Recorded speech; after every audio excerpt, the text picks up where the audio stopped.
Just be quiet. I know your feelings are hurt. Hit that mute button, liar. Okay, all right. It's my bad. Just hit the mute button, please. Can you hit that mute button, brother? You're hot micing. My hands are full. Hold on. You just hit the thank you, brother. My hands are full. You hit the mute button when you came off, right? So you can hit it then, so you can hit it now to go back on. Just go ahead and brother. I'm about to do it. Yo, kid, you know he in his feelings when you do the same. When you interrupt him or hold him to task, he get in his feelings. Yeah, he does. Thank you, Alessandro. Yeah, man. So what's so crazy? Coincidentally, we were having a conversation tonight about Darwinian evolution, right? Neo-Darwinian evolution. Yep. And he used that whole peer review thing. Oh, you know what's so crazy? You know when you ask somebody a question and they don't directly answer the question at all, and start going into a lecture about peer review and why I like peer review. I'm like, oh, this, oh my God. I'm trying to, King, we gotta be elders in this young man's life. I know. Get out of this bullshit. But it's so hard. The niggas that need the most help are the most fucking... They're the hardest to deal with. Yeah. They're hardest to deal with. I know exactly what you're saying. And it's funny because that is... I did call next. You heard me call next, King. You heard me call next. My bad. Go ahead. Right. So all I'm saying is, like, if there's anything, like... Because I'm working on a project, right? I'm, like, actually doing shit on the computer right now. But you do shit on the computer right now. Right, so can you... That's why his hands were filled? So all I'm saying is... What kind of shit were you doing? All I'm saying is, right... So all I'm saying is, like, if I'm chilling and then you call me off mute to say, like, you have this criticism, I'm curious. What is something you disagree with me about? And let's just, like, take turns talking to gain clarity on who's actually correct or who's making a better case. Right? Would you like to do that? It's like, what do you think? So, what do you think you make? Look. So do this. What do you think? You're breaking up, bro. Yeah, he's in the Matrix. That you wanted to. Why is he sound exasperated? He sounds like he's lifting. He sounds like he's lifting like heavy weights and he can't handle the pressure. So whatever topic you feel very comfortable with, you cut out for the last 20 seconds. Damn. Alessandro, whatever topic you feel comfortable with, you go ahead and bring that forward and we can discuss it. If I'm familiar with the topic. So what do you feel strong about? Like, what are you confident of? You remember what Rayaba just did with that scripture? Where do you think you can demonstrate your depth of knowledge in the way that he just demonstrated his depth of knowledge? What do you... Well, shit, there's several subjects. I mean, we could just run back the evolution thing. We could get into the theories of time. I don't know if... Okay, great. I don't know what your theories of time are. Great. Yeah, I don't care about the theories of time. So go ahead and tell us the A theory or the B theory in case you're wondering. I don't care. So just go ahead and tell us about evolution and why you think it's... If it sounds, listen, here, I'm going to tell you. If it sounds like just a very superficial regurgitation of something we've all heard, then we'll just know that you're a good parent and not somebody who's actually thought about it and gone in depthly with it. So, right. So I think that the theory of evolution, especially like neo-Darwinian evolution, is going to be compelling to me for several reasons. I take into consideration the findings of archaeologists, and I also take into consideration the findings of anthropologists, which seem to indicate that life has evolved on the planet over the course of millions of years. This is also corroborated and substantiated by the findings of geologists, right, who study the various rock layers within the earth, and they can see, like, okay, on the deeper levels, we seem to see and observe the deeper levels of fossils, right? We see less complex life forms. And we also see a degree of homogeneity across particular types of animals, right? So like within one layer, we will see a homogeneity regarding the proliferation of reptiles, right? And then later in time, we'll see the emergence of mammals, right? And so we can see that within the layers of the rock, within the earth itself, there seems to be a story of life that's being told, right? And then I think that when we look at genetic analysis, I think this is also one of the most compelling aspects to me. Now, I understand many of us here may not appreciate the utility of a genetic analysis, but I do take it to be the case that we can analyze the DNA of various species and find out which they're more closely related to. For instance, human beings are more closely genetically related to other great apes, other great apes such as the chimpanzee and the gorilla, than we are to, like, say, a starfish, right? This is something that you would expect intuitively, right? So, like, when you just were to look at two animals and guess which ones are closer on the evolutionary tree, it does make sense, and you can see it through genetic analysis, right? I think that additionally, when we look at the animals that are capable of crossbreeding, they're typically going to be more genetically similar and share a common ancestor more recently. For instance, when we look at horses interbreeding with donkeys, with donkeys, they can create a mule, right? Why is that? Because horses and donkeys share a common ancestor. You see what I'm saying? And so they can come together and reproduce, even though they're completely different species. Now, I think that also seems to be the case, because if we were to look at let's just take a random creation story like God snaps his fingers and all the animals exist. I wouldn't expect different species to be able to interbreed, because they would be completely unrelated under that model. But because they're literally related, they can reproduce, right? So I think that it's going to be like genetic analysis, genetic compatibility, genetic similarity. It's going to be geology. It's going to be archaeology. It's going to be our understanding of the various cavemen, right? You have the evolution of hominids, right? We can consider Homo erectus, right? And then we also have Homo neanderthalis. And then later on, we start to see human beings, right? So the earliest fossils of anatomically modern humans are going to be about between 200 and 300,000 years old, right? And so it does also make sense that we would see human beings as one of the youngest species of mammals on Earth, right? So, for instance, lions have existed for 2 million years, but human beings have only existed for less than 250,000 years, right? And that's why it seems to be like we found ourselves in this world that's full of ancient animals and like we ask ourselves, how did we get here, right? So I think like evolution is substantiated through an interdisciplinary process of discovery that I think underpins the foundations of our grasp on biology in the most real sense. Well, what do you So I think, like, if there's anything what do you mean by compatibility? Like you brought that up earlier, whatever. Like I get what you're saying. Like yes, like we come from. That's not the right question right now, bro. No. I was just curious on what he meant by that, because like I never heard was. All right, can you explain what you mean by compatibility, Alessandro, so that I can start? Wait, before we go to that, was anybody impressed with that presentation? No, he was right. Anybody? I was not. All right, I'm not. Was anybody impressed the same way we were impressed by what Rayaba said? Was anybody impressed with what he just said? No, he was absolutely correct when he was saying it. Yeah. Okay. All right. Anybody? It's a He's scientific attempting to impress or state the facts, and keep in mind who is Rayaba impressing. I mean, Rayaba impressed everybody that was. I'm sorry, Don, if you don't know what's going on. Rayaba just did going on? You're bullshitting. Rayaba, hold on, Don. Okay, all right. That's that motherly instinct kicking in. You see your bambino getting fucking beat the shit up, and you're like, oh, I gotta save my baby. I was just in a room, and I was like relaxing there, and then El Normo came there, and I had to run away.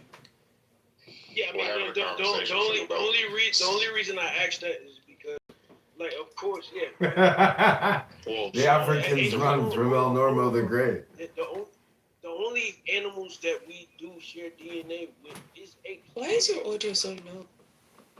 So what? Your mic's kind of low sometimes. All right, goddamn, I can't finish. So, Sugar Baby, do you believe in neo-Darwinian evolution? I believe in what? Neo-Darwinian evolution. Neo-Darwinian evolution. How is it? What is that? And how is it different from like your regular? How is it different from your regular Darwinian? Darwin didn't know about genetics. There you go. It's that so they had to include that into their theory. Yes, in order to make it like more contemporary. So have you, And that's where the debate is it not just basically like the improvements on like Darwin's theory of evolution? Well, where they like tried to force the compatibility. so basically understanding like the mechanism by which it happens. Well, and we'll get into that, but yes, that's essentially Sugar Belly, and it's okay if you don't know what it is or blah blah blah, or just accept it as like I don't hey. know it under that name, but what I'm saying is like obviously between the time of like Darwin proposing his theory and like now, you know, like all of the science in that field has basically been trying to understand the various mechanisms by which it happens, right? Yes, and they've been trying to take Darwin's, because the thing is, when you actually go look at what Darwin believed, there are a lot, and I can tell, respectfully, Alessandro, this is what Concrete is trying to get at. I can tell you haven't actually read what Darwin has actually said, his actual views, versus what they've tried to now superimpose using his lens on what we're seeing with the data. Because the data is not cooperating. The data is not confirming Darwin's original view. It is not. That's why I said neo-Darwinian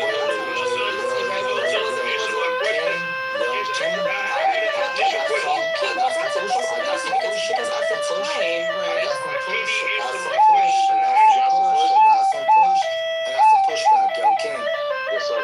I'm gonna call you out. So, did you not see the video that Trump put out with allegedly Trump put out with the animals and whatnot?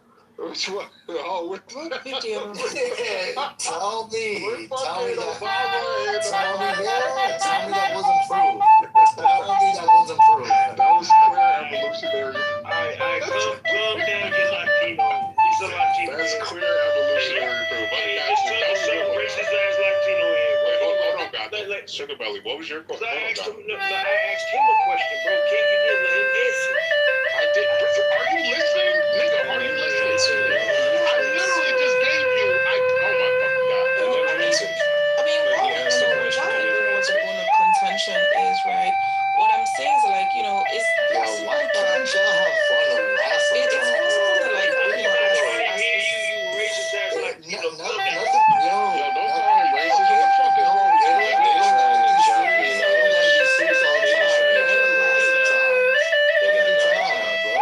It's freaking Saturday,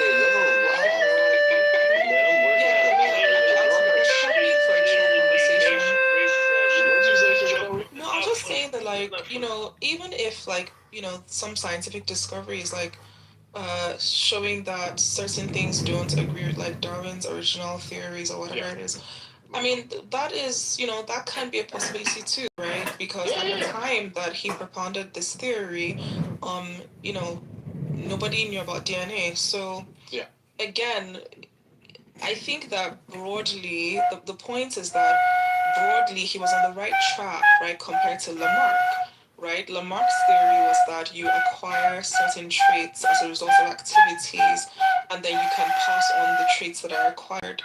And we know that that's not possible, right? Whereas in the case of Darwin, his theory was that, you know, traits arise at random, and then through environmental, like pressure, are selected for in terms of, you know, by means of like survival to like reproduce the next generation, and over time, like that's what happens, and that is broadly what happens, right? Even if he didn't have like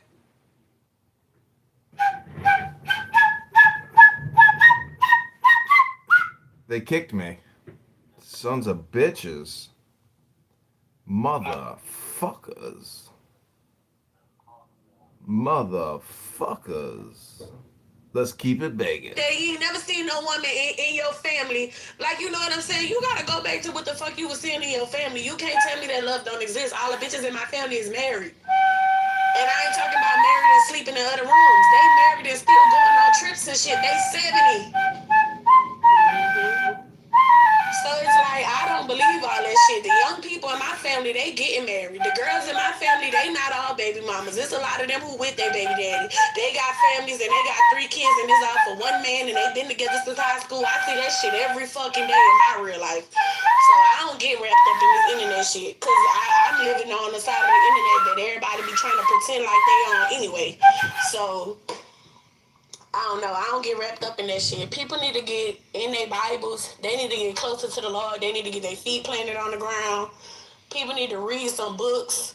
And talk to their grandmamas and granddaddies.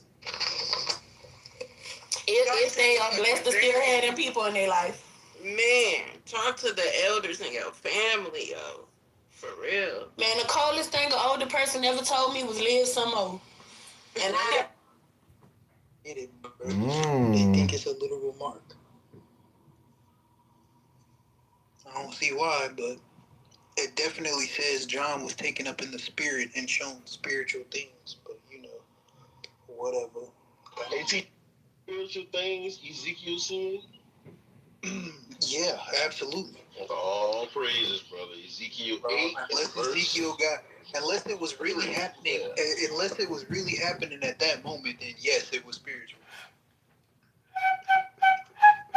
Now, we know it wasn't happening at that moment, Saint. It was a future vision, right? Facts. Ezekiel 8. Of course I can, brother. You know I got your back. This is the book of Ezekiel, chapter 18 and verse 3. No, 8 and 3, my bad. Ezekiel chapter 8 and verse 3. It says, and he put forth the hand and took me by a lock of mine head, and the Spirit lifted me up between the earth and the heaven, and brought me in the visions of God to Jerusalem, to the door of the inner gate that looketh toward the north, where was the seat of the image of jealousy, which provoketh to jealousy. Is this the same context as the next chapter, brother? Of course. All praise. It's still the same vision. You know what was crazy though? I was reading in Ezekiel today where God took Ezekiel in the spirit and showed him the elders inside of God's temple worshiping idols. Inside God's temple, they were worshiping images of serpents and creeping things and animals, bro. I was like, wow, they disrespectful. They put the idols inside of God's temple, bro. Hell nah. Hey, TJ, was them heathens or Israelites? Hey, them was IUIC's forefathers. That's great. It was fringes everywhere, Saint, I'm telling you. That's crazy, bro. That's crazy. What you mean, bro? It don't say that Inkhorn marked the people. Come on, dog. This is insane. No. I said he got a point, and I'm looking at it because it says that he has an inkhorn. That's what he used to mark these people, and it says at the end of the chapter that that's what was at his side after he completed his assignment. The inkhorn. No, it says a writer's inkhorn, meaning he's writing something down. He's documenting something. Oh, so you know what? And that's what I said in the beginning. God. No. I said that. What do you mean, He was taking a note of the people. He was taking a note of the people because that was how they earned the mark. That's how they basically was placed on like a list. So, hold on a second. It's like having your name. Like the Lamb's Book of Life. Hold on, it's making more sense than how you say it now, TJ. I'm sorry. Exactly. I almost got the guy. Hold on, Hannah, y'all. Almost got the guy up in here. They try to beguile me, TJ. In the New Testament, according to the Bible, hold on real quick. Hey, Saint Rebel, according to the Bible, in Revelation chapter, hold on a second. In Revelation chapter 7, it says, hurt not the earth and the wind and the trees until you have sealed the servants of God in their foreheads, right? Yes. And that would be the placing of a mark? Yes. I've been saying this. And that mark would have been the Holy Spirit, right? That's right. It's not a... But there was no actual marking on them, right? The mark was the blood of Christ. Because it was done by them, spiritual beings, nigga. Oh, bro, come on, bro. Hey, beings too, I'm not even done. The reason why they were passed over is because the blood of Christ was upon them, right? Does that mean that there was literal blood on them in any way? No, it's not. No, of course not. So again, this is why we're saying the writer's inkhorn is just the documentation of you being written in the book of life or having the quote-unquote mark of deliverance where you're not going to be killed for these things. That's why God said that in the book of Jeremiah, he said there are figs so bad that they cannot be eaten because they're so evil. And that's why 2/3 of the people got killed. But it's not a literal mark, and the angel is not literally taking fucking spiritual ink and write it on people's forehead. Don't kill this one, bro. That's not what's going on here. Yeah, so if I can, That was, hey, I've been saying that scripture. Let me say Kenny, you got it. Go in, bro. Yeah, Kenny, you got it, because I ain't gonna lie. I've been saying that reference to so long, I almost got creeped out my spot. Go ahead. So I'm gonna be real quick. In Ezekiel chapter 9 and verse 4, the instructions isn't to write down on a piece of paper, write down on parchment, write on the scroll. It don't say none of that. In verse 4, it literally says, and the Lord said unto him, go through the midst of the city, through the midst of Jerusalem, and set a mark upon the foreheads of the men. Not on a piece of paper. The instructions is set a mark on their foreheads. So can I finish? You wanted me to let you finish? No, I didn't tell you to let me finish. Oh, yes you did. So real quick. So yes you did. So real quick. Real quick. It says clearly. This is the instructions. I'm gonna read verse 3 and 4 and I'll be done. And the glory of the Lord, and the glory of the God of Israel was gone up from the cherub, whereupon he was to the threshold of the house, and he called to the man clothed with linen, which had the writer's inkhorn by his side.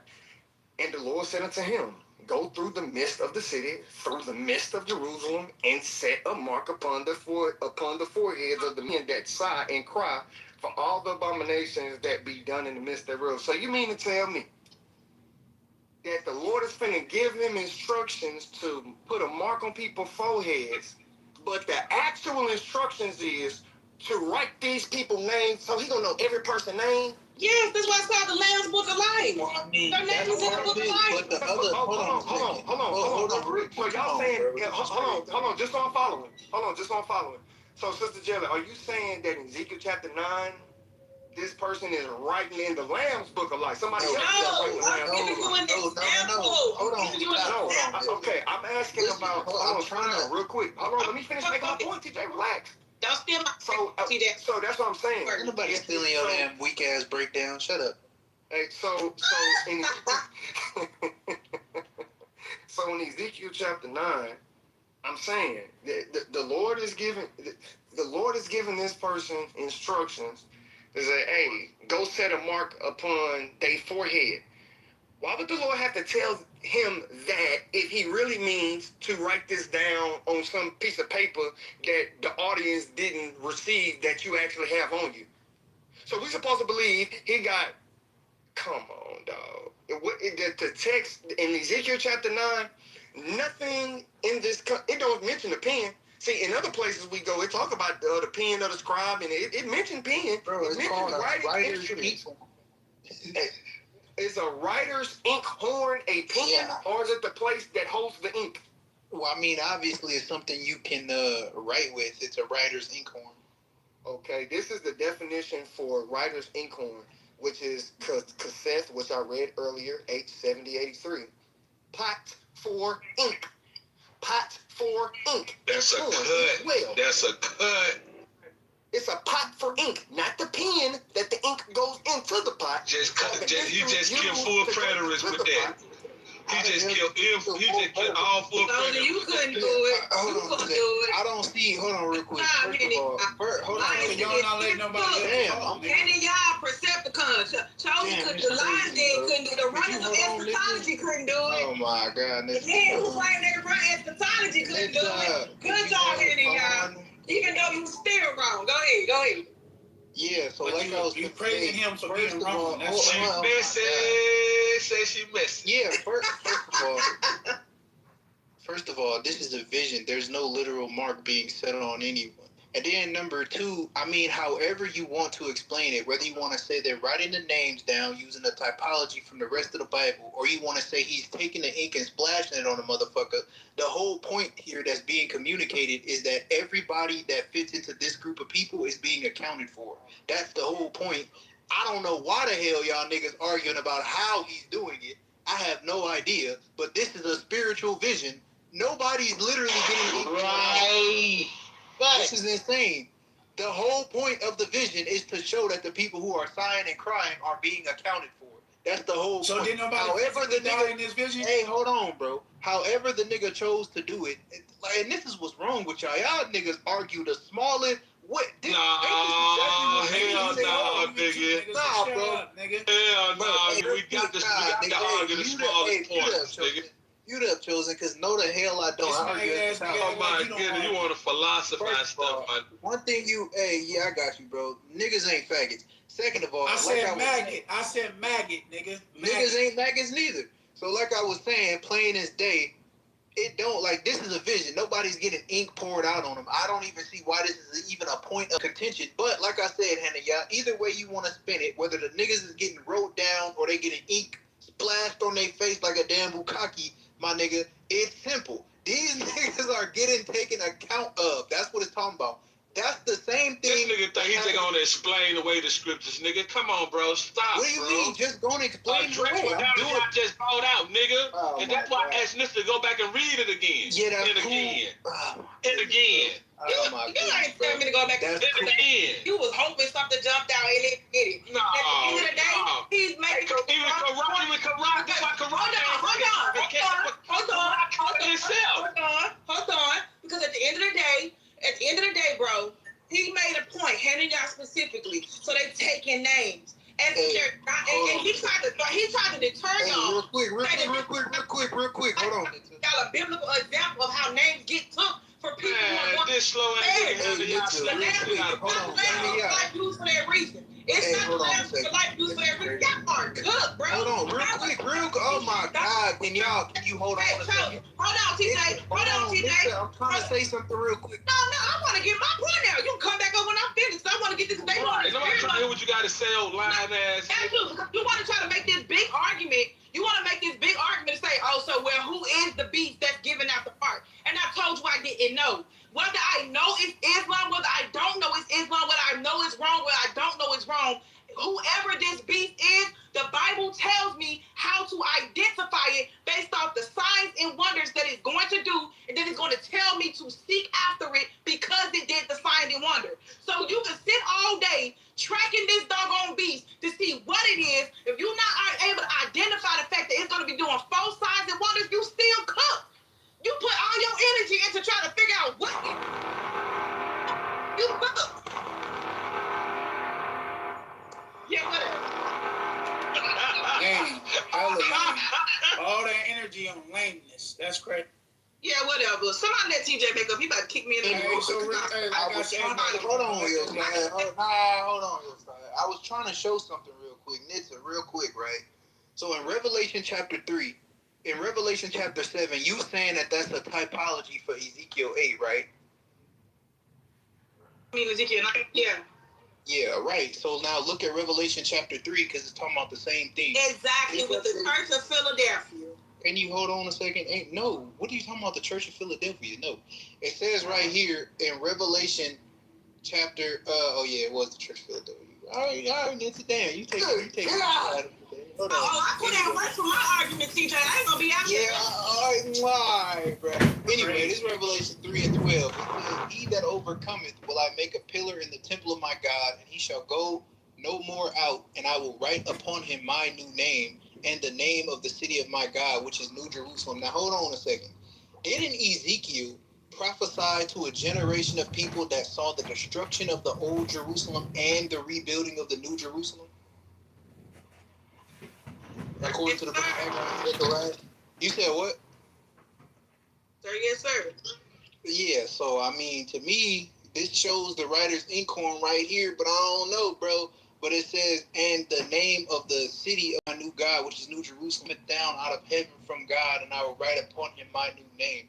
In the book of Isaiah, it says that God is going to create a new Jerusalem, and that people are going to come back to that Jerusalem, and they're going to get old, and they're going to live, and they're going to have peace.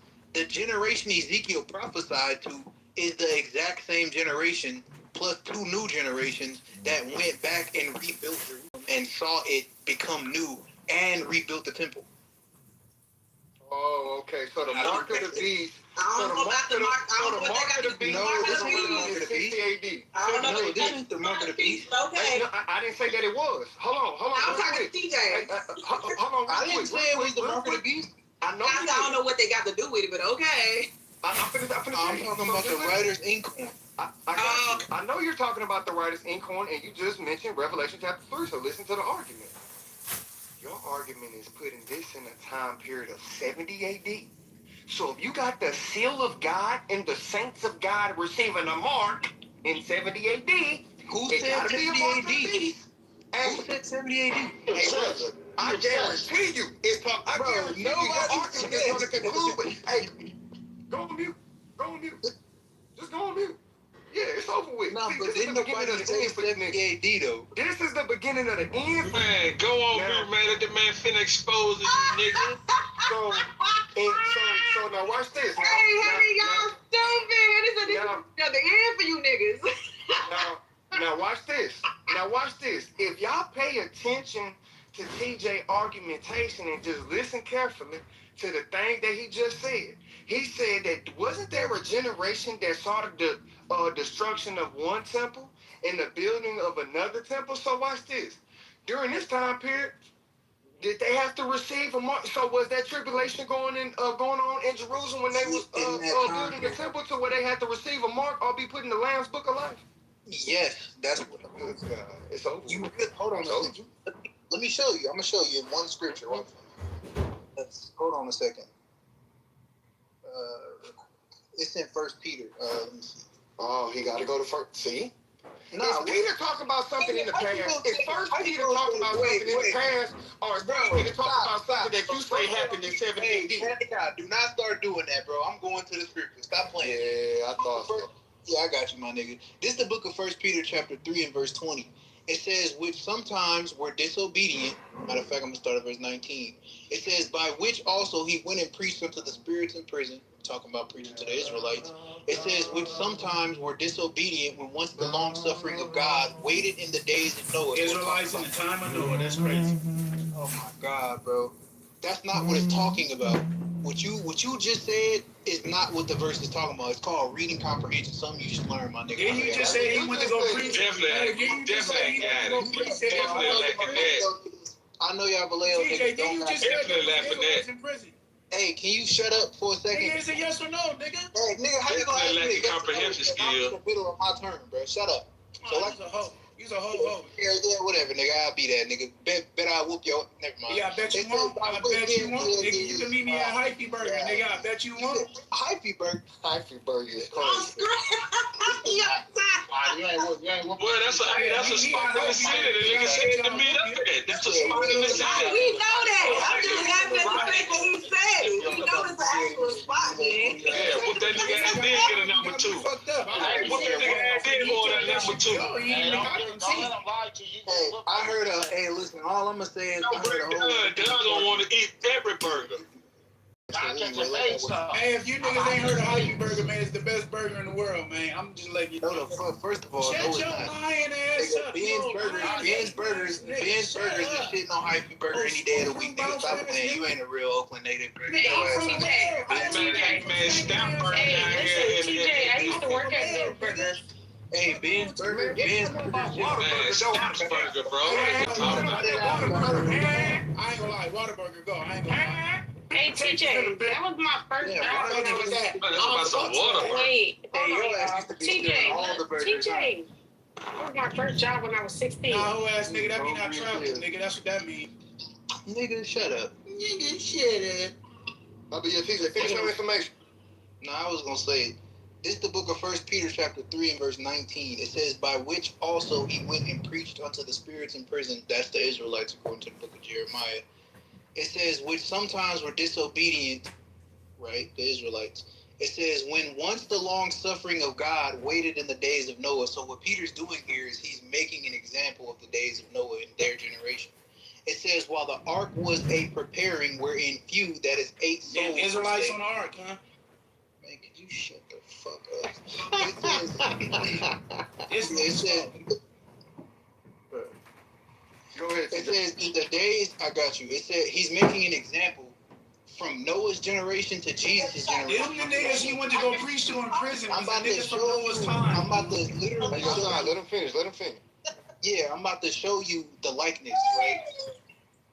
Right, I'm about to show you the likeness. It says, while the ark was a preparing, wherein few, that is 8 souls, were saved by water. The like figure whereunto. So he's using Noah as a figure. He's not saying that what he's talking about is Noah. He's talking about how Noah's story applies to his generation. Christ is the ark. Look, it says the like figure whereunto even baptism doth also now save us, not the putting away of the filth of the flesh, but the answer of a good conscience toward God by the resurrection of Jesus Christ. So he just told you that the likeness of Noah preparing the ark is the same likeness of baptism, which is the ark of God prepared for them by the blood of God. They're saved from the judgment that was going to come upon Jerusalem. That's literally what Peter is saying. Well, so that means you don't. That's so that means you don't get saved then. So that means you missed the mark then. You missed the shoot. No. It's over. If you leave everything after 7 to 8 days, it's over. Nobody. You missed the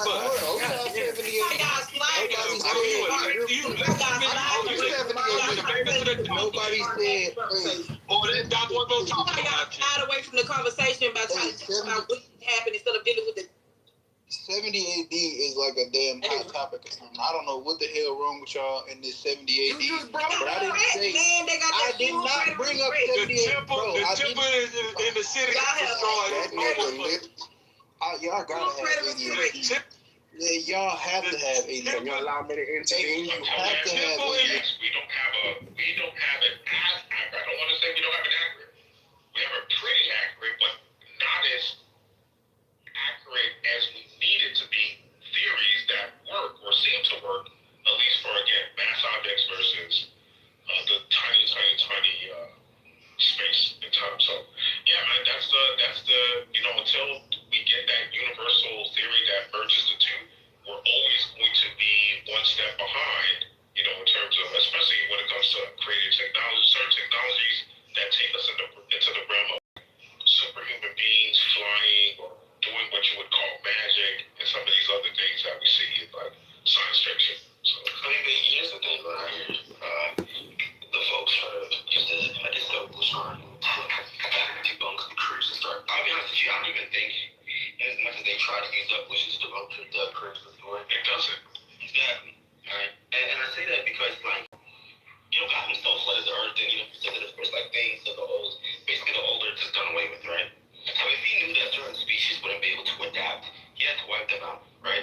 Now, when they talk about, I think he was talking about, what's it, this neo-Darwinian evolution, I think? Yeah, that's the prevailing theory that is now being heavily challenged. Yeah, I mean, I haven't looked too deeply into it, but as far as I'm aware, isn't that basically like how genetics change over time? Oh, well, yes, it's not just the change over time, it's the mechanism by which the change happens, which is natural selection and random mutation. They built their entire narrative and theory around these two mechanisms, natural selection and random mutation, which are shown to be inadequate to describe not just complex, but the specific complexity around biology, nature, and some of this other stuff. Yeah.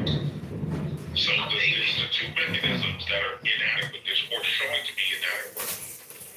Yeah, and I think that's the problem, I think, with the scientists, right? And I'm very pro-education. Somebody who's anti-science, but I think the problem with the atheists is that there's a very limiting belief of who God is, right?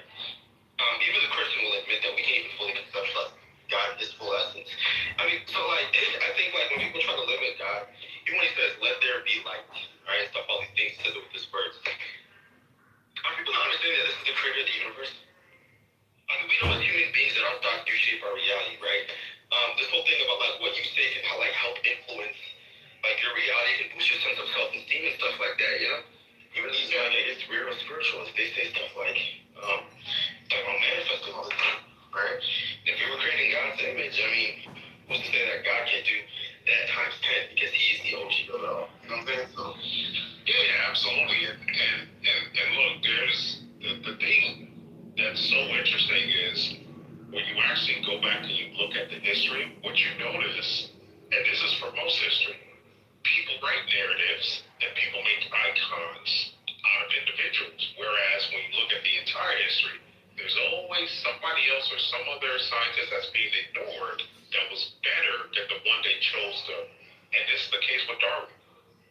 Gregor Mendel is the actual father of biology. He is the actual guy who theorized geneticism before they had the evidence.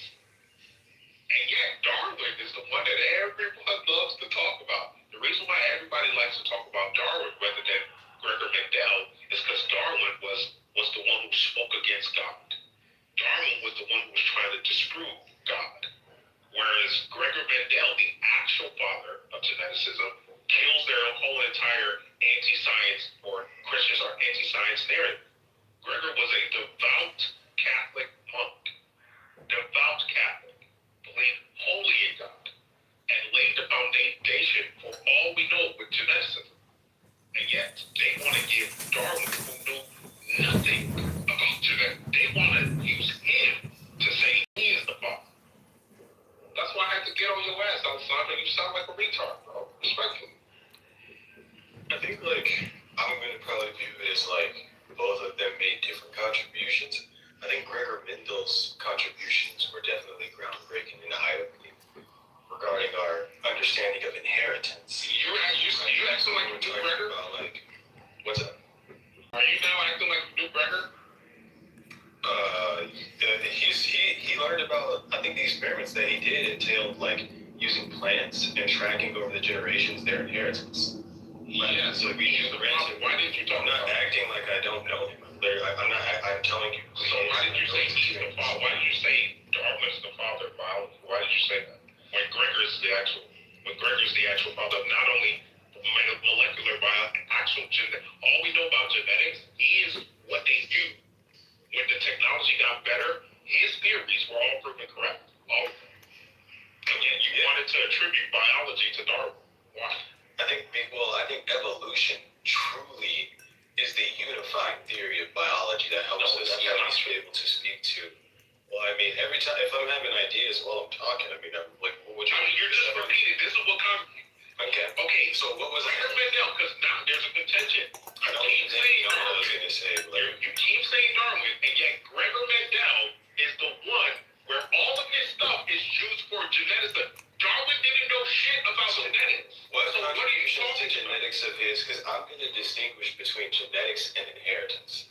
I think that Mendel definitely understood some groundbreaking things about being able to predict what traits will be inherited.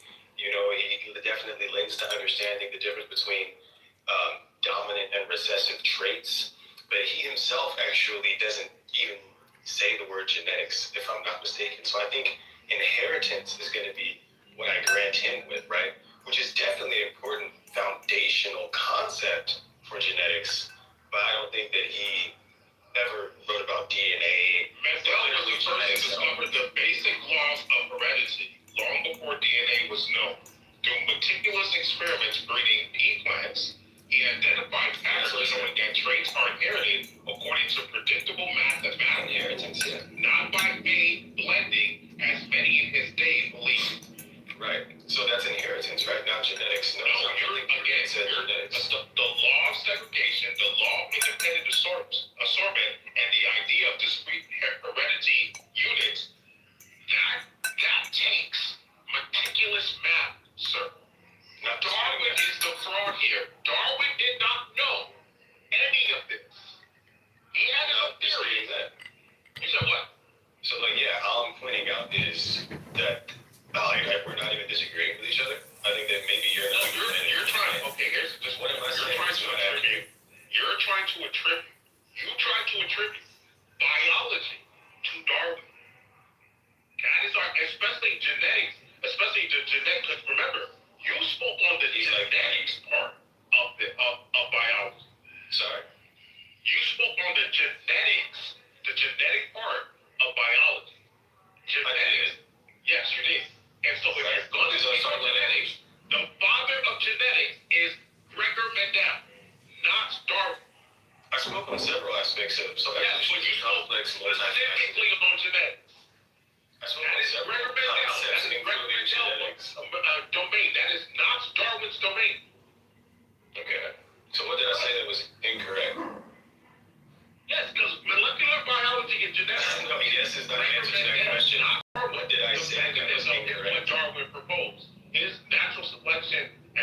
refutation, which again, when you look at the data that's coming down today, it is wholly inadequate to those two mechanisms are wholly inadequate to describe all that we're seeing in DNA, the body, how it's actually an operating system with information systems and messaging. Natural selection and random mutation cannot account for those things. They are clearly programmed. They're clearly dealing with an encoded system. But go ahead. I think we're just two different things. I think like you're trying to win a battle that doesn't. See how Io said I'm right. So look at how Io is weighted. Io is right now. Io you do this thing where you just start talking while you're talking. It's like I understand. Io deals with that. That's what he said. Why you just start talking whenever I'm talking? Like I'm really just like because you'll notice I'm not gonna yell at you. I'm not gonna. Yeah, that's fine. I'm just letting you know. Io said I'm right. Go ahead. What do we disagree about? I just told you. You tried to attribute. I literally told you this the fourth time. You tried to attribute to what Gregor Mendel should be attributed to. You tried to attribute Darwin to that. Right. I never said Darwin was the father. You need to say the fifth time. I think that the problem's gonna be here that you think I attributed. You did. To Darwin. You don't try to gaslight me. It's your life. It's now or never. You're gonna listen to the brain rot. This shit will go on all night long. It's your right.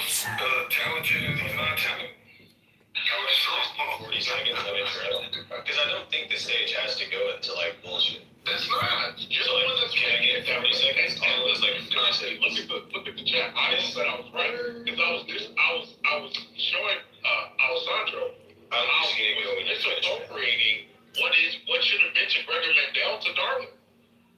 Okay, so like I think that the problem's gonna be here that at no point did I say Charles Darwin is the father of genetics. At no point did I say at no point did I say can you stop interrupting me, please?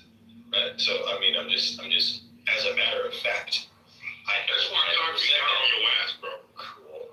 Okay. So like right, it just happens to be a matter of fact that I did not say that Charles Darwin is the father of genetics, right? I'm trying to attribute to Darwin. You're a mod. Let him have it. You're a mod, bro. You're a mod. I think I heard him say something and you're about just not letting me talk. Something like right. That, I mean, at least, okay. But he said it was the Isaac Newton of that. You tried to make it like he's the father. What is Isaac Newton of physics? What is Isaac Newton of physics? Bro, so if I just keep talking while you're talking, you're gonna send me to the goo. But you won't let me talk. You don't have 5 minutes. Just talk for 5 minutes. Go ahead. I'm just gonna make a point, right? So the point that I'm making is right. I've tried to give you gentlemen.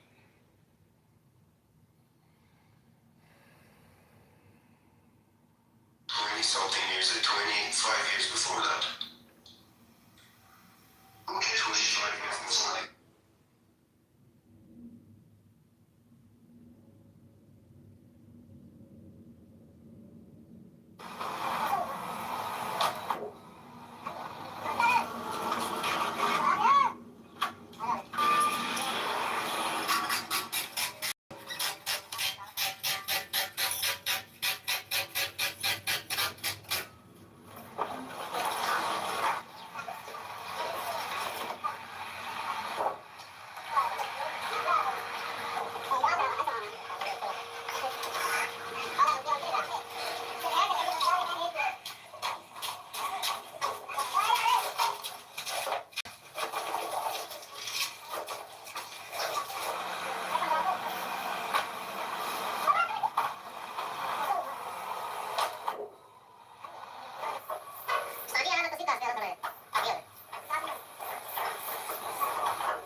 Trace your name down the spine of the card. Gold ink bleeding through the cracks of my heart. 10 bright branches on a map in my hands. Every step that I take was already planned. Crown of 10, call me higher. Every path could take wider. Holy fire on my skin. God of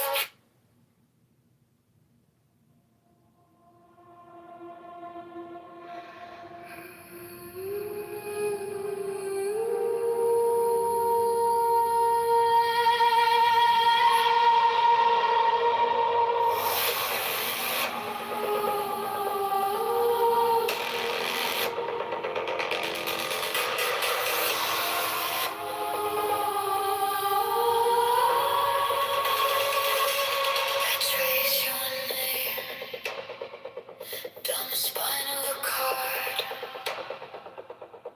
Gold ink bleeding through the cracks of my heart. 10 bright branches on a map in my hands. Every step that I take was already planned.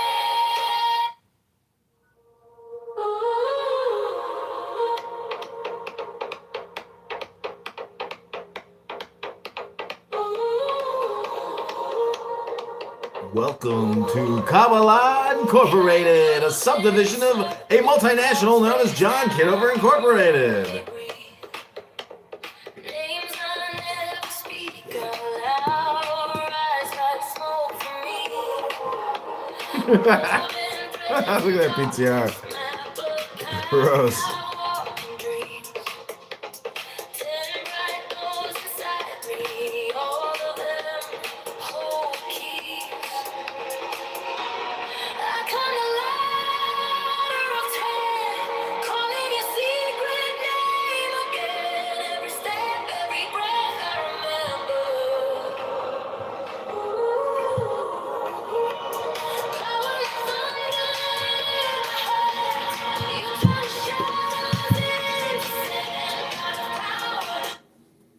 Okay, we're going to continue on where we left off.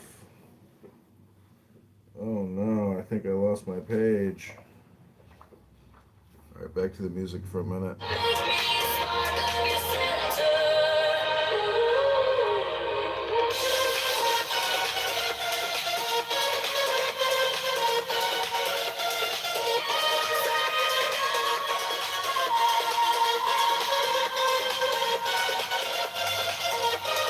Crowns and broken kingdoms, mirroring in a cup of wine. Every symbol shakes my chest, draws a circle around my spine. I touch my fear so gently, lay it on an unseen scale. Hear a whisper, not a voice. I was with you when you fell. I come alive, calling your secret name again. Every step. Part 2, Philosophical Mysteries. Preliminary considerations. It has been said that beauty is the splendor of truth. Now, moral beauty is goodness. It is beautiful to be good. To be intelligently good, one must be just. To be just, one must act reasonably. To act reasonably, one must have the knowledge of reality. To have the knowledge of reality, one must have consciousness of truth. To have consciousness of truth, one must have an exact notion of being. Being, truth, reason, and justice are the common objects of the researches of science and of the aspirations of faith. The conceptions, whether real or hypothetical, of a supreme power transform justice into providence, and the notion of divinity, from this point of view, becomes accessible to science herself. Science studies being in its partial manifestation, Faith supposes it, or rather admits it a priori, as a whole. Science seeks the truth in everything. Faith refers everything to an universal and absolute truth. Science records realities in detail. Faith explains them by totalized reality to which science cannot bear witness, but which the very existence of the details seems to force her to recognize and to admit.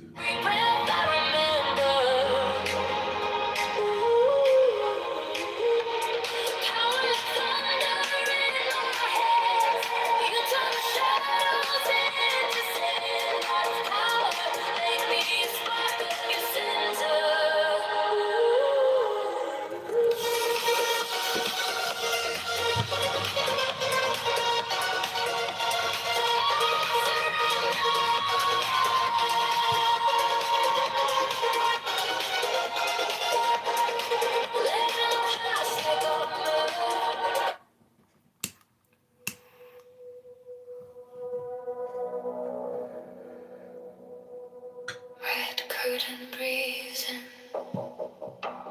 dust in the gold beam, turning cards on a velvet square. High priestess watching, silent, smirking. Science submits the reason of persons and things to the universal mathematical reason.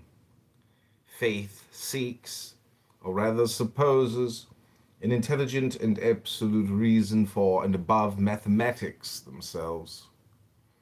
Science demonstrates justice by justness.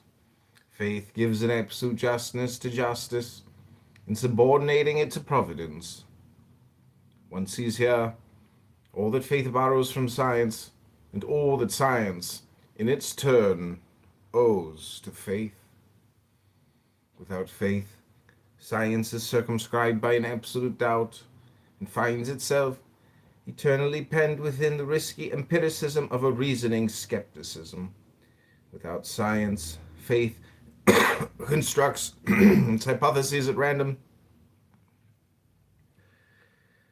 and can only blindly prejudge the causes of the effects of which she is ignorant. The great chain which reunites science and faith is analogy.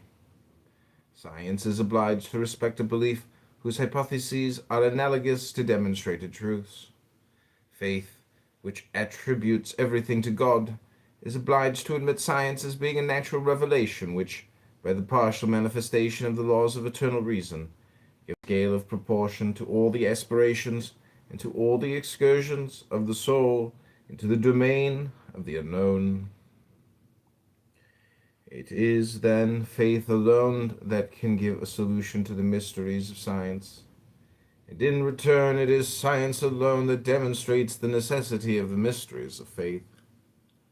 Outside the union and the concourse of these two living forces of the intelligence, there is for science nothing but skepticism and despair. For faith, nothing but rashness and fanaticism. You ask about power, I answer with numbers and names. 10 doors in the mind, one word you're afraid to say. Crown above the cross, name above the name. You're chasing shadows.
each candle's trembling, names on a page,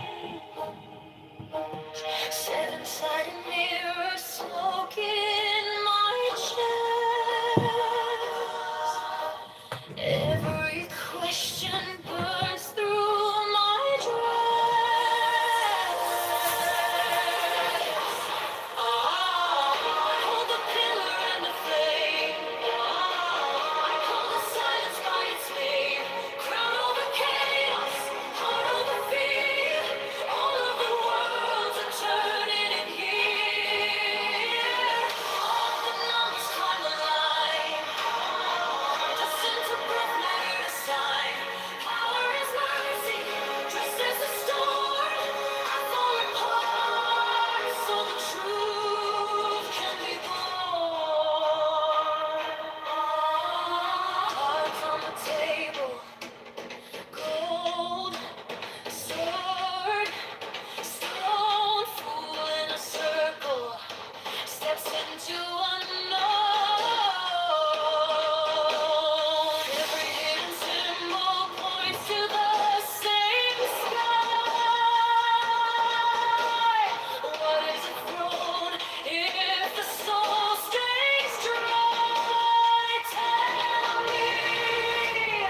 Oh, the pillar and the flame. Call the silence by its name. Crown over chaos, heart over fear. All of the worlds are turning in here. All the numbers climb the line. Descend to black matter to sign. Power is mercy, just as the storm. I fall apart, so the truth can be born. Is this fate or is this choice? Ancient script on my own voice, my own voice. If you roll me into time, teach me how to read the stars.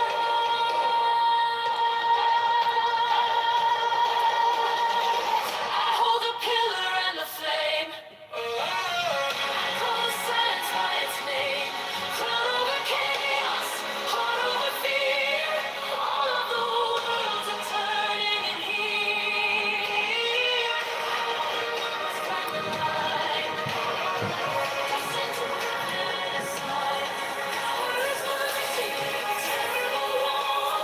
I fall apart, so the truth can be born.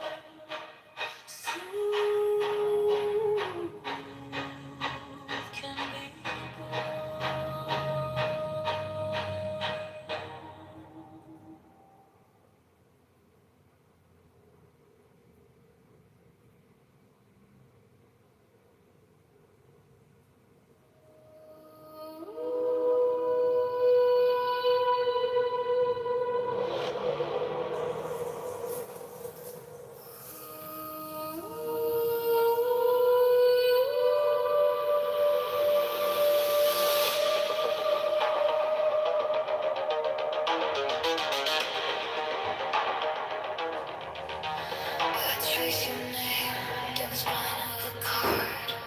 Gold ink bleeding through the cracks of my heart. 10 bright branches on a map in my hands. Every step that I take was already planned. Crown of 10, call me higher. Every path could take wider. Holy fire on my skin. God of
Candles drip on velvet cards. Symbols got the smoking high. You trace circles on the palm.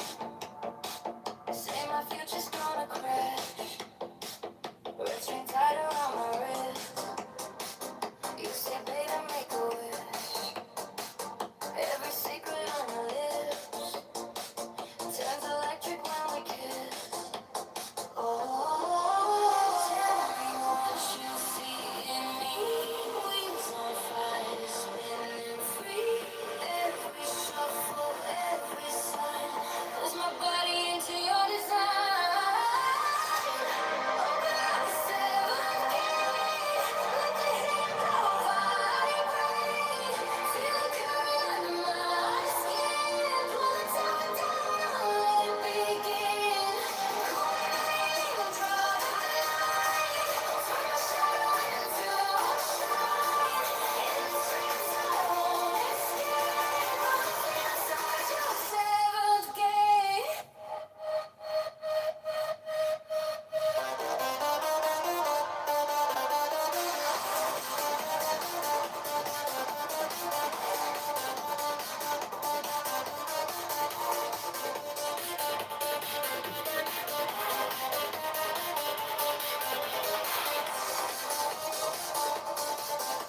about power. I answer with numbers and names. 10 doors in the mind. One word you're afraid to say. Crown above the cause, name above the name.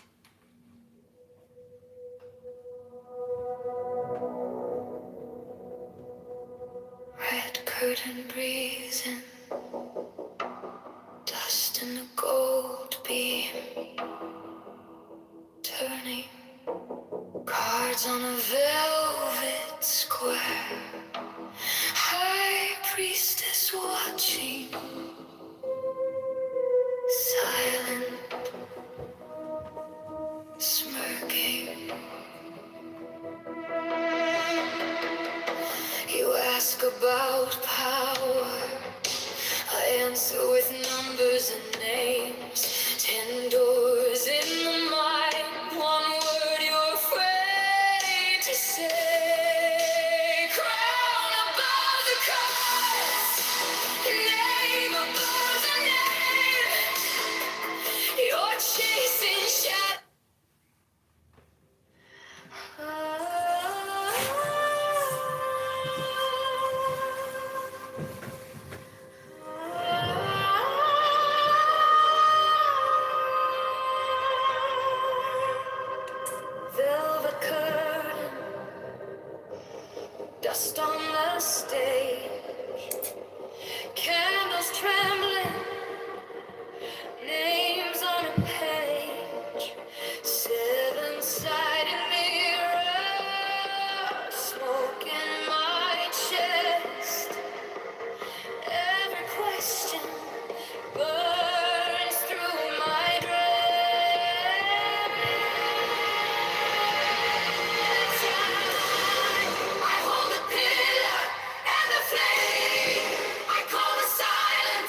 words on a page.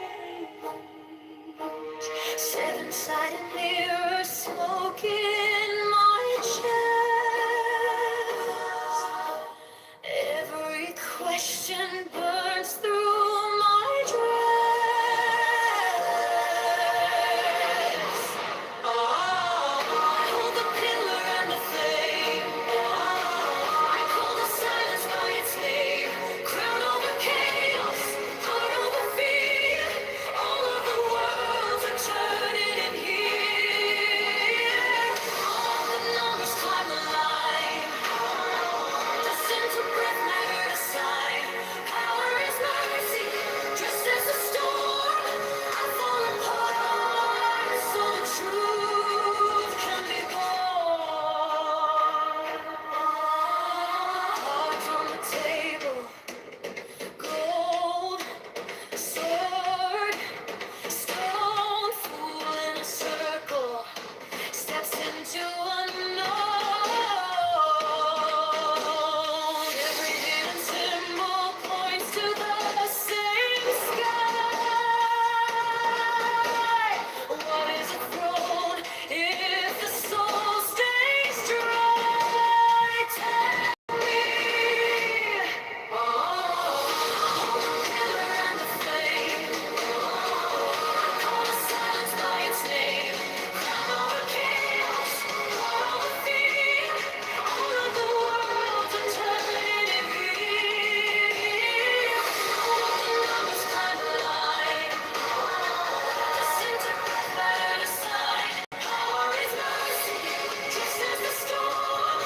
I fall apart, so the truth can be born.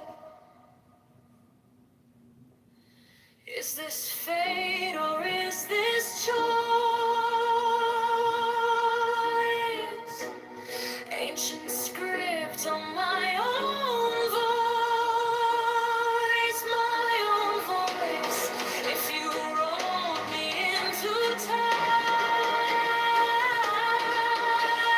teach me how to read the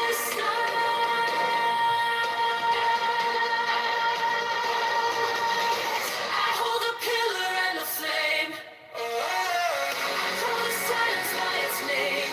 Crown over chaos, heart over fear. All of the worlds are turning in here. Numbers can align. Descend to prevent a sign. Power is mercy, terrible war. Fall apart, so the truth can be born. Truth can be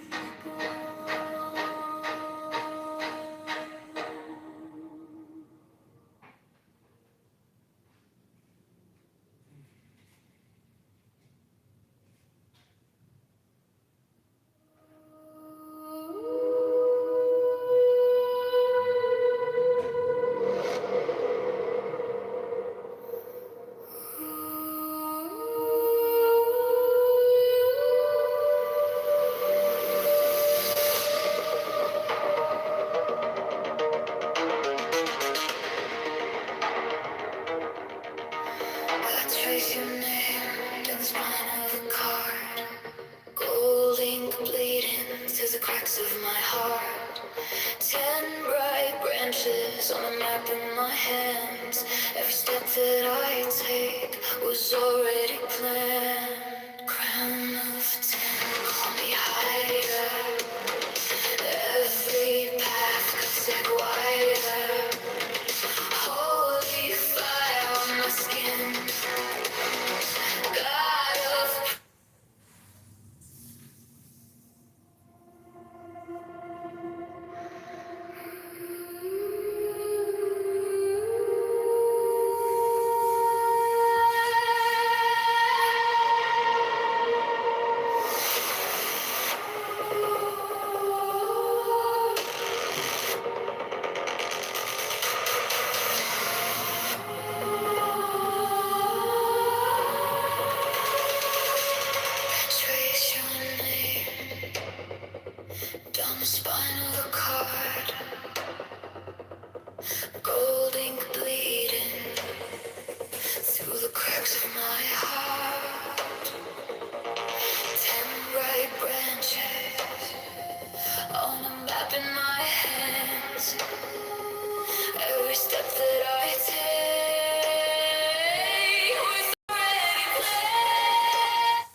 face down, they breathe. Names I never speak out loud, rise like smoke from me.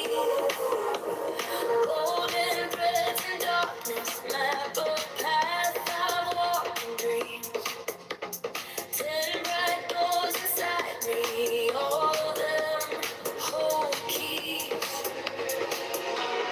I climb the ladder of 10, calling a secret name again. Every step, every breath I remember. Power like thunder in my hands. You turn the shadows into sand. Out of power, make me a spark of your center.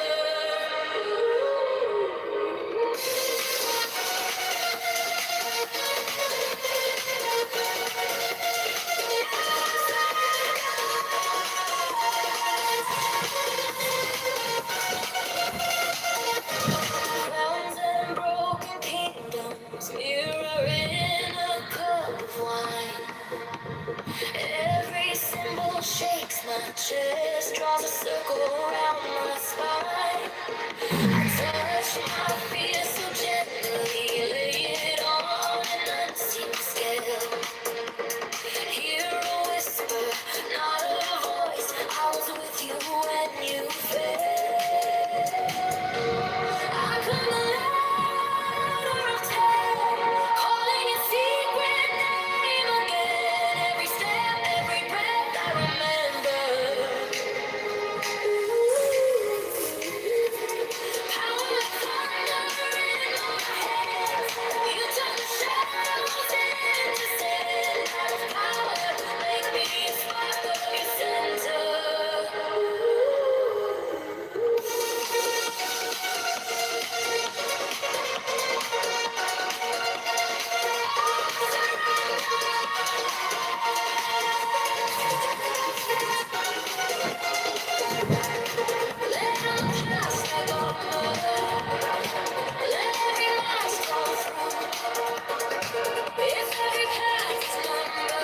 I'm wearing skinny jeans and I'm not even out of the house yet. I can like barely move my legs. It's like I've just gotten so fat.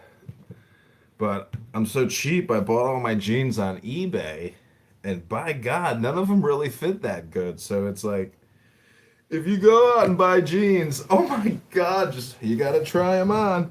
Cause how the fuck do they make them so tight in the knee? Is it because I'm fat, or is it because I'm getting fat? Maybe that's what it is. Maybe it's not the jeans or the jacket. Maybe I'm the puffer.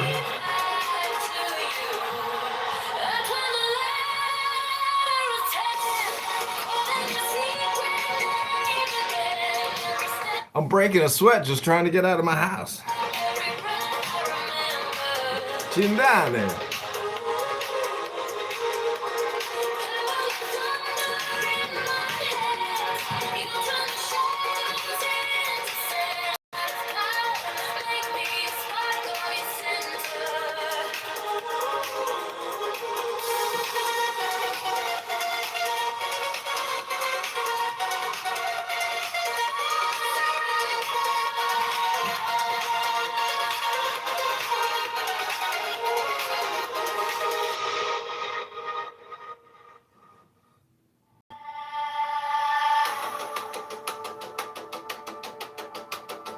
Candles in a circle, cards face down, they breathe.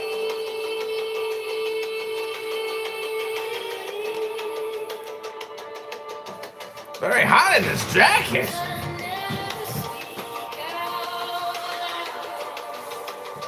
Rise like smoke from me.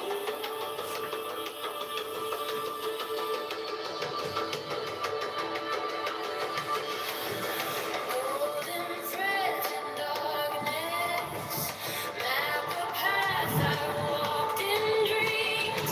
Jeez, these jeans are tight. Inside me, It's like Can I? If I have no mobility because of my clothing, it's kind of annoying.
Oh, more mobility on my legs.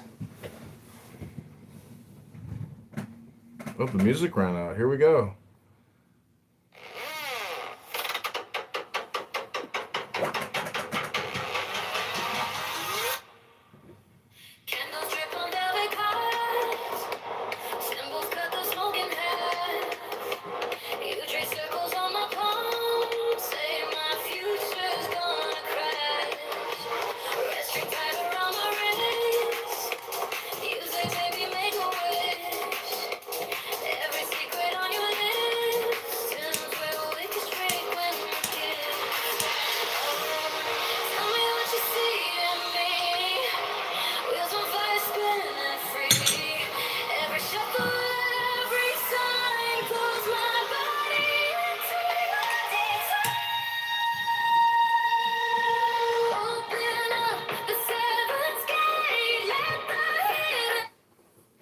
Okay, this is Eliphas Levi. If faith insults science, she blasphemes. If science misunderstands faith, she abdicates. Now let us hear them speak in harmony. Being is everywhere, says science. It is multiple and variable in its forms, unique in its essence and immutable in its laws.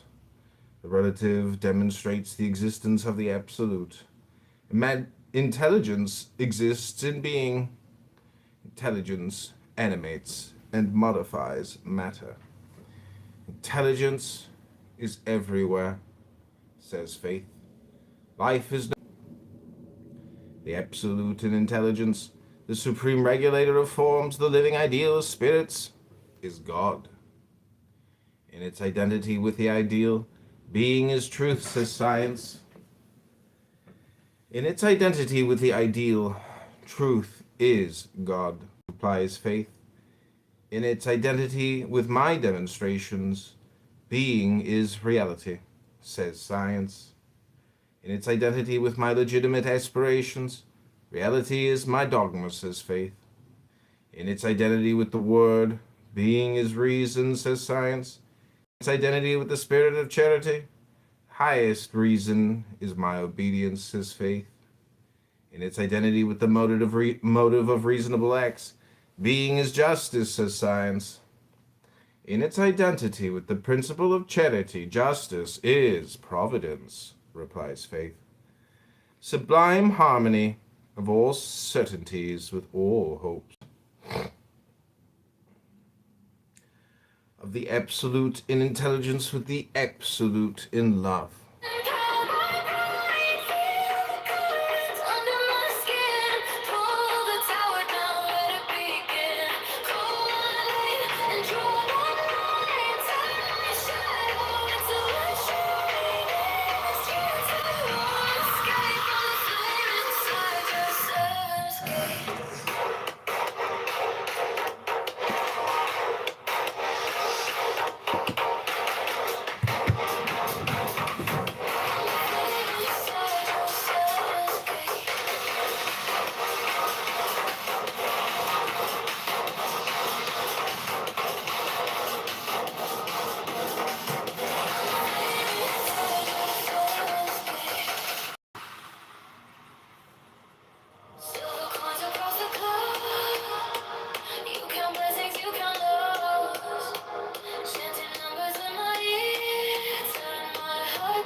Red curtain breeze and dust in the gold beam, turning cards on a velvet square. High priestess watching,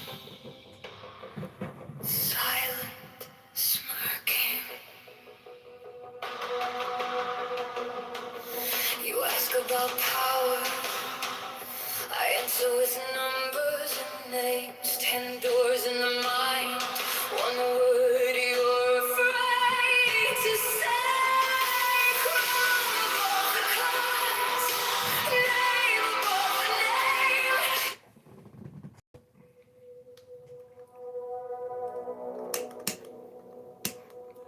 Red curtain breezing, dust in the gold beam, turning cards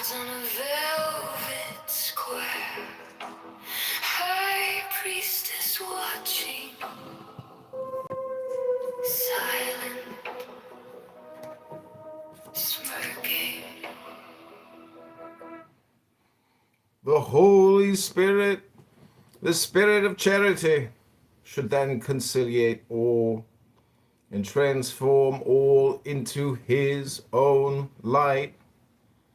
It is not the spirit of intelligence, the spirit of science, the spirit of counsel, the spirit of force. He must come, says the Catholic liturgy, and it will be, as it were, a new creation, and he will change the face of the earth. To laugh at philosophy is already to philosophize, says Pascal, referring to the skeptical and incredulous philosophy, which does not recognize faith. And if there existed a faith which trampled science underfoot, we should not say that to laugh at such a faith would be a true act of religion, for religion, which is all charity, does not tolerate mockery. But one would be right in blaming this love for ignorance, and in saying to this rash faith, since you slight your sister, you are not the daughter of God. Truth, reality, reason, justice, providence. These are the 5 rays of the flamboyant star, in the center of which science will write the word being, to which faith will add the ineffable name of God. Solution of the philosophical problems.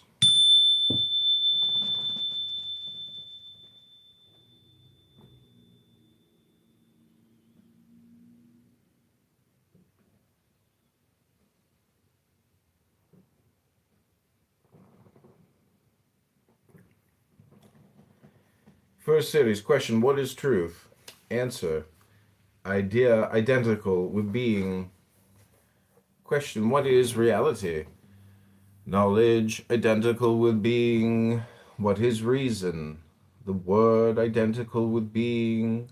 What is justice? The motive of acts identical with being. What is the absolute? Being.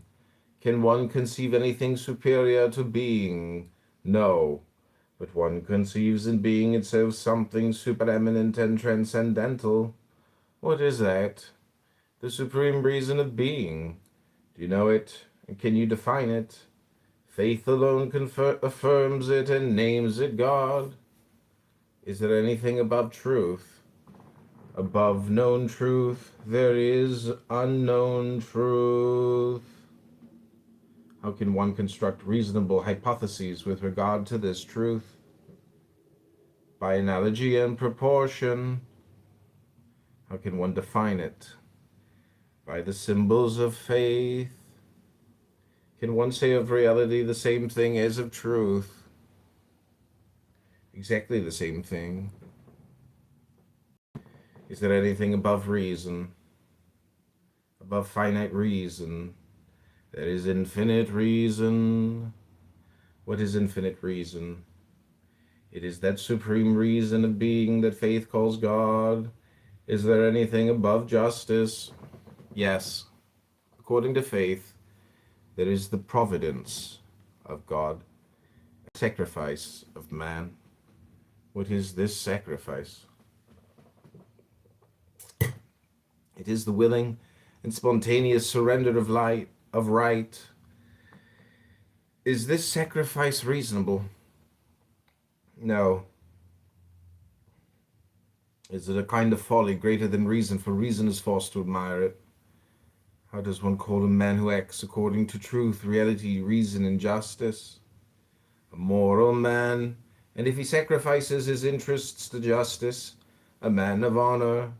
And if in order to imitate the grandeur and goodness of Providence he does more than his duty, and sacrifices his right to the good of others, a hero. What is the principle of true heroism? Faith. What is its support? Hope. And its rule? Charity. What is the good? Order. What is the evil? Disorder. What is permissible? Pleasure. Enjoyment of order. What is forbidden? Pleasure. enjoyment of disorder.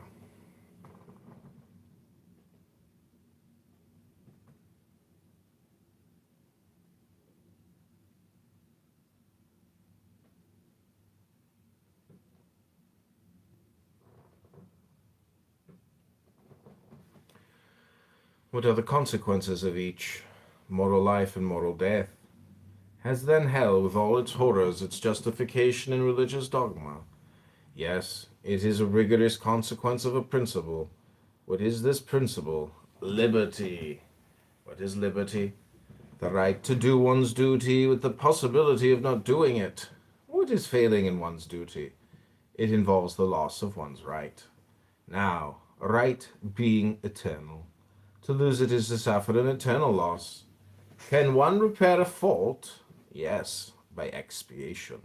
What is expiation? Working overtime. Thus, because I was lazy yesterday, I had to do a double task today. What are we to think of those who impose on themselves voluntary sufferings? If they do so in order to overcome the brutal fascination of pleasure, they are wise. If to suffer instead of others, they are generous. But if they do it without discretion and without measure, they are imprudent. Thus, in the eyes of true philosophy, religion is wise in all that it ordains. You see that it is so. But if after all we were deceived in our eternal hopes, faith does not admit that doubt. But philosophy herself should reply that all the pleasures of the earth are not worth one day of wisdom, and that all the triumphs of ambition are not worth a single minute of heroism and of charity. Second series question: what is man?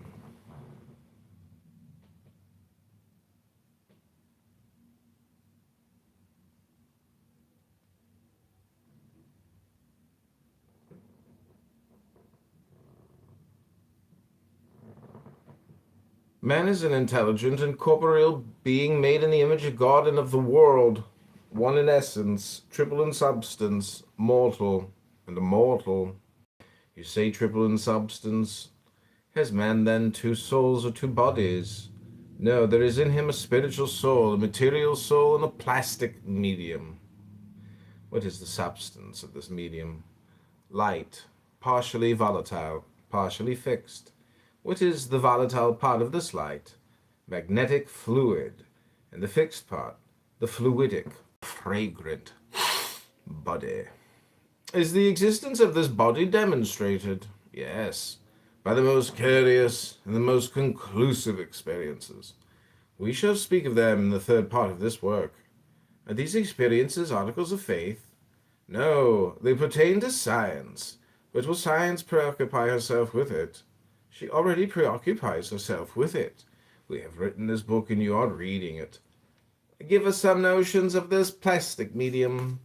It is formed of astral or terrestrial light and transmits the double magnetization of it to the human body.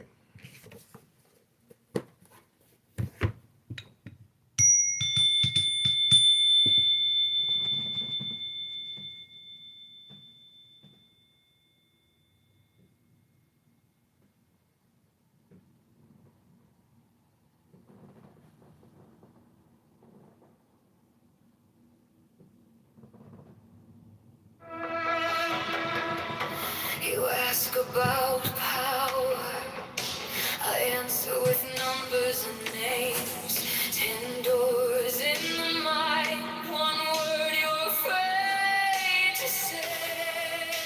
Crown above the cause, name above the name. You're chasing shadows.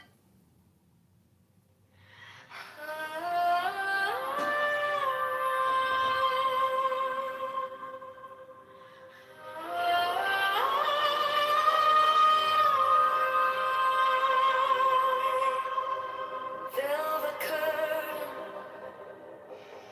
dust on the stage, candles trembling, names on a page.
for a little more tea. Tea time! It's tea time! It's tea time! It's tea time! It's tea time! It's tea time! It's time for some more tea!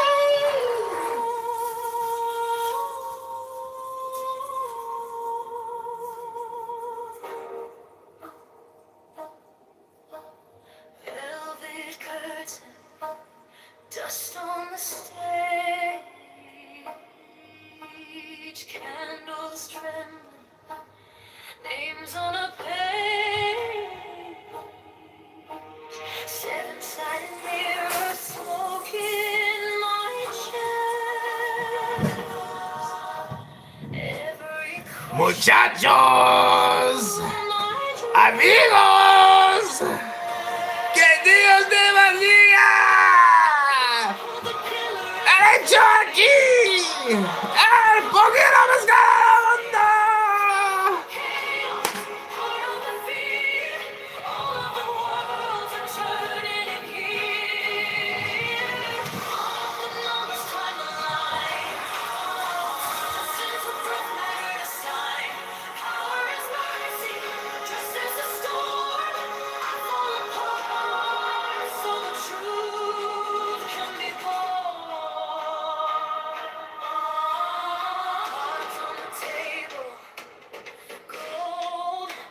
Sword, stone, fool in a circle, steps into unknown.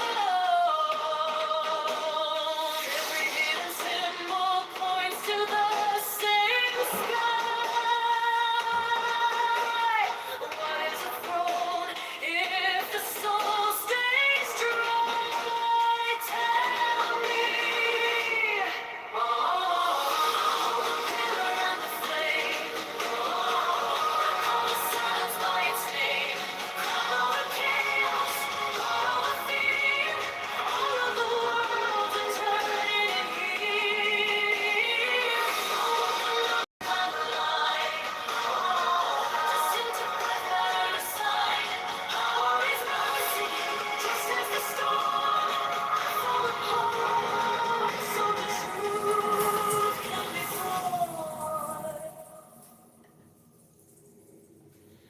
Is this fate or is this choice?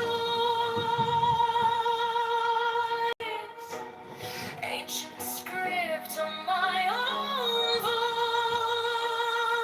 my own voice. If you roll me into time, teach me how to read the signs.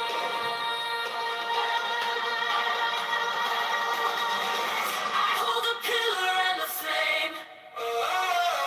Call the silence by its name.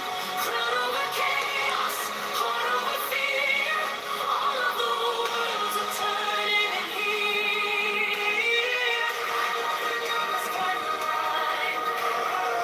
Descend to the other side. Powerless mercy, terrible war. So the truth can be born.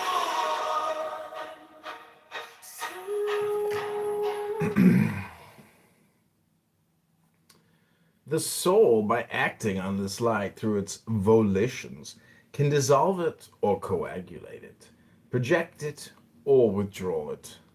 It is the mirror of the imagination and of dreams. It reacts upon the nervous system and thus produces the movements of the body.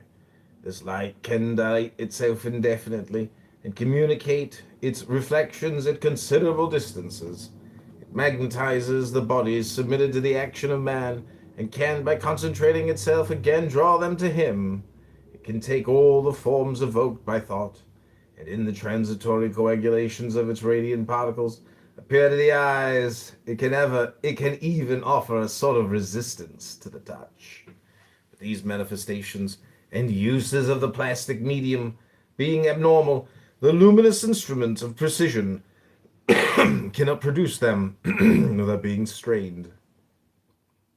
There is danger of either habitual hallucination or of insanity. What is animal magnetism? the action of one plastic medium upon another in order to dissolve or coagulate it, by augmenting the elasticity of the vital light and its force of projection. One sends it forth as far as one will, and withdraws it completely loaded with images. But this operation must be favored by the slumber of the subject, which one produces by coagulating still further the fixed part of his medium. Is magnetism contrary to morality and religion? Yes, when one abuses it. In what does the abuse of it consist? In employing it in a disordered manner or for a disordered object. What is a disordered magnetism? Hello?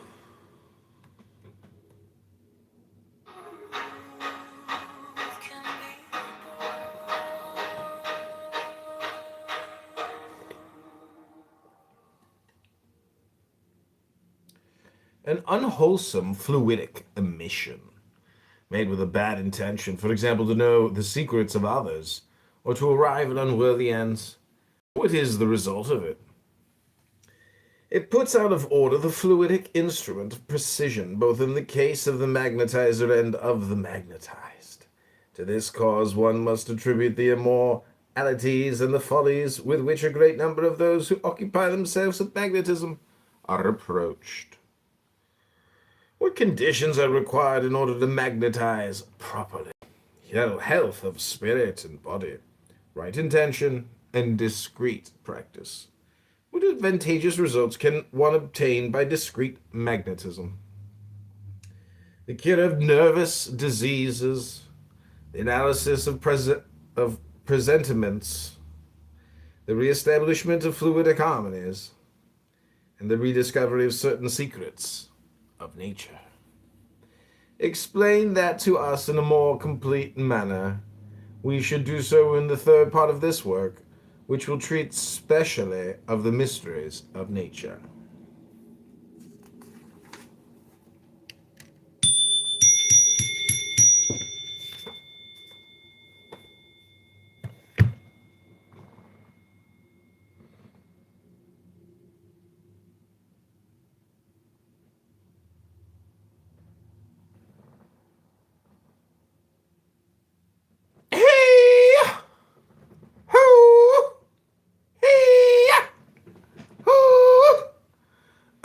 Alright, we're going to read a few more pages, then I'm going to terminate the transmission.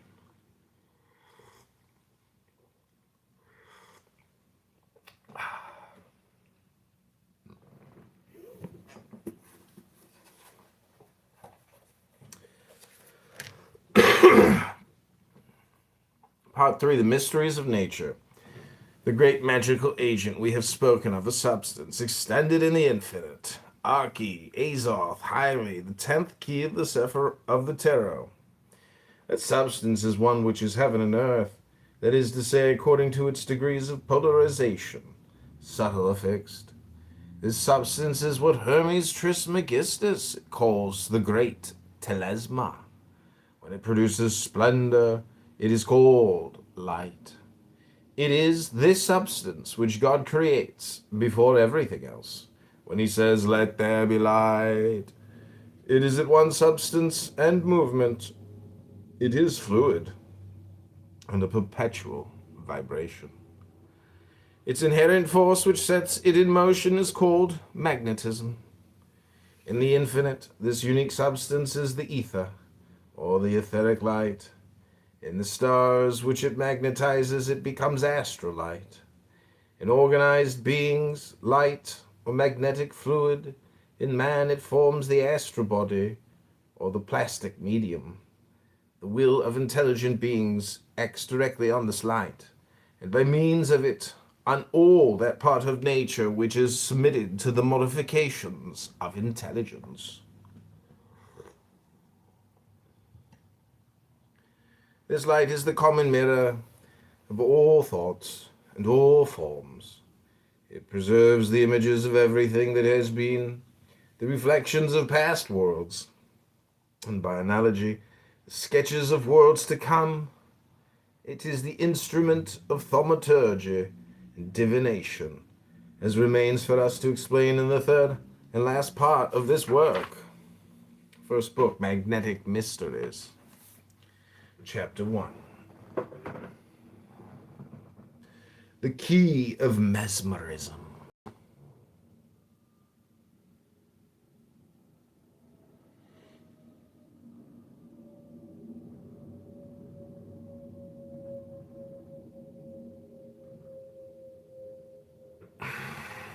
Mesmer rediscovered the secret science of nature. He did not invent it.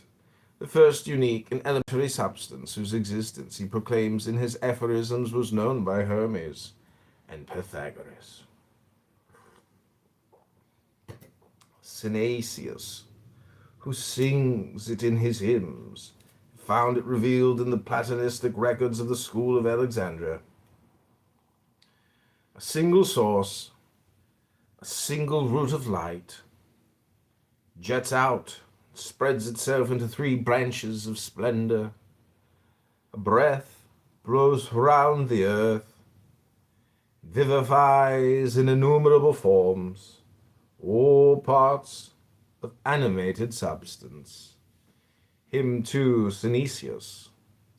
Mesmer saw an elementary matter, a substance indifferent to movement as to rest, submitted to movement, it is volatile, fallen back into rest, it is fixed, and he did not understand that movement is inherent in the first substance, that it results not from its indifference but from its aptitude, combined with a movement and a rest which are equilibrated the one by the other.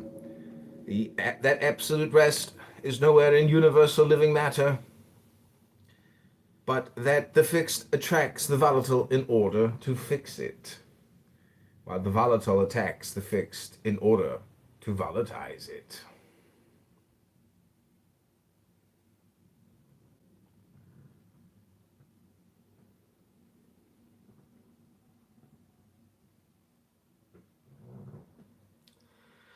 That the supposed rest of particles apparently fixed is nothing but a more desperate struggle in the greater tension of their fluidic forces, which by neutralizing each other make themselves immobile. It is thus that, as Hermes says, that which is above is like that which is below. Hermes, the same force which expands steam, contracts and hardens the icicle. Everything obeys the laws of life, which are inherent in the original substance. The substance attracts and repels, coagulates itself and dissolves itself with a constant harmony. It is double, it is androgynous, it embraces itself and fertilizes itself. It struggles, triumphs, destroys, renews, but never abandons itself to inertia, because inertia for it would be death. It is this original substance to which the hieratic recital of Genesis refers when the word of the Elohim creates light by commanding it to exist. The Elohim said, "Let there be light," and there was light. This light, whose Hebrew name is Aor, is the fluidic and living gold of the Hermetic philosophy. Its positive principle is the sulfur, its negative principle the mercury, and its equilibrated principles form what they call the salt. One must then, in place of the sixth aphorism of Mesmer, which reads thus, "Matter is indifferent as to whether it is in movement or in rest," establish this proposition. The universal matter is compelled to movement by its double magnetization, and its fate is to seek equilibrium.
hands.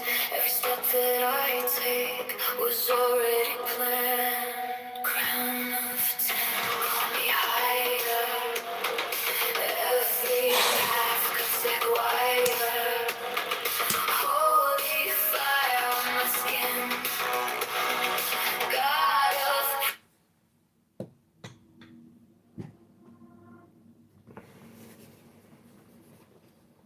Okay, I'm gonna hard out of here in 5 minutes. Or maybe not, maybe time. Who knows?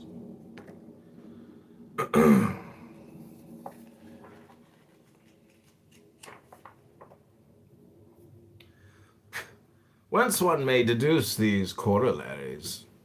Regularity and variety in movement result from the different combinations of equilibrium. A point equilibrated on all sides remains at rest for the very reason that it is endowed with motion. Fluid consists of rapidly moving matter, always stirred by the variations of the balancing forces. A solid is the same matter in slow movement or at apparent rest because it is more or less solidly balanced. There is no solid body which would not immediately be pulverized, vanish in smoke, and become invisible if the equilibrium of its molecules were to cease suddenly. There is no fluid which would not instantly become harder than the diamond. If one could equilibrate its constituent molecules, to direct the magnetic forces is then to destroy or create forms. To produce to all appearance or to destroy bodies, it is to exercise the almighty power of nature. Our plastic medium is a magnet, which attracts or repels the astrolite under the pressure of the will. It is a luminous body which reproduces with the greatest ease forms corresponding to ideas. It is the mirror of the imagination. This body is nourished by astrolite just as the organic body is nourished by the products of the earth. During slumber, it absorbs the astrolite by immersion, and during waking by a kind of somewhat slow respiration. When the phenomena of natural somnambulism are produced, the plastic medium is surcharged with ill-digested nourishment. The will, although bound by the torpor of slumber, repels instinctively the medium towards the organs in order to disengage it, and a reaction of mechanical nature takes place, which, with the movement of the body, equilibrates the light of the medium.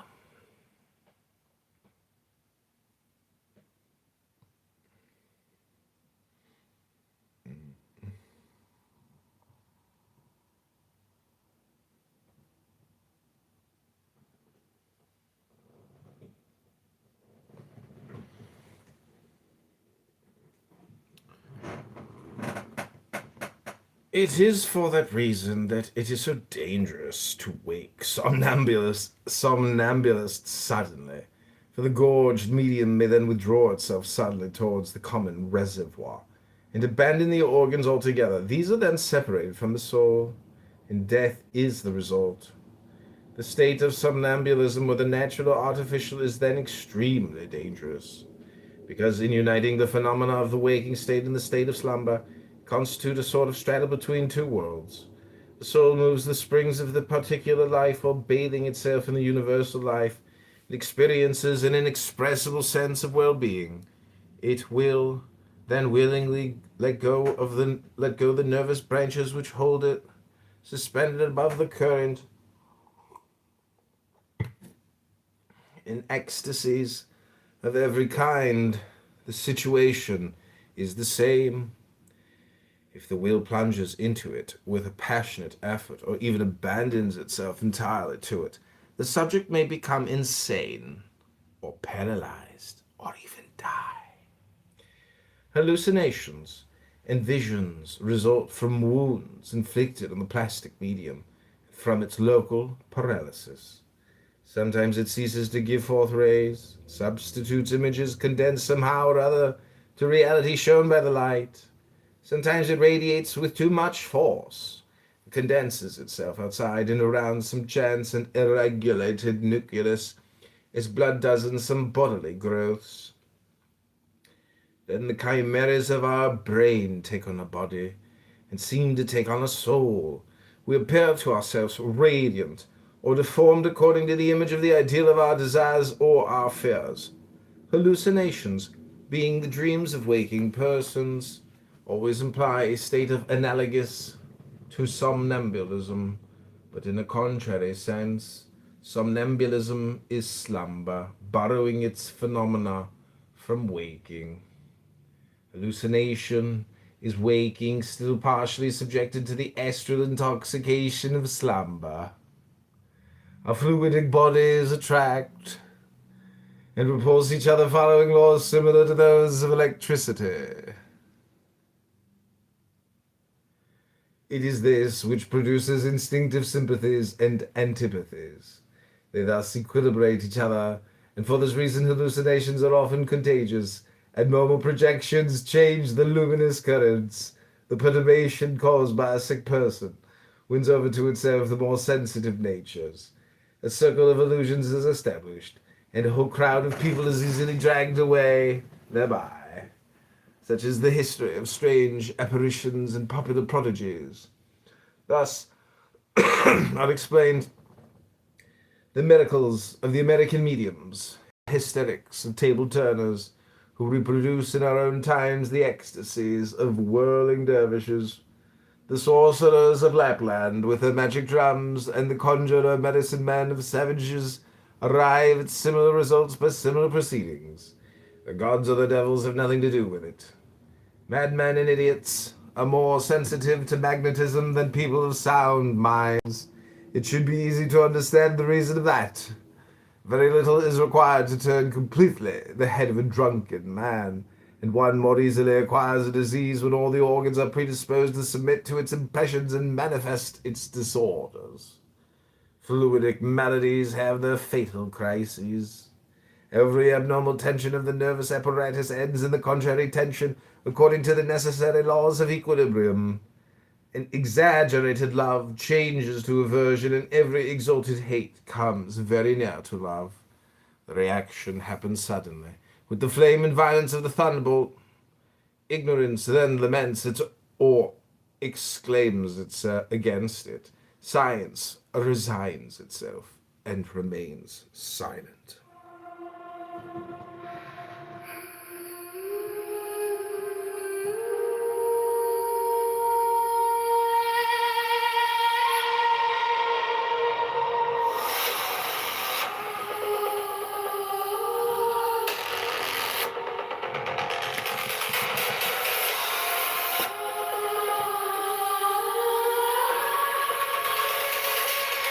Trace your name down the spine of a card. Go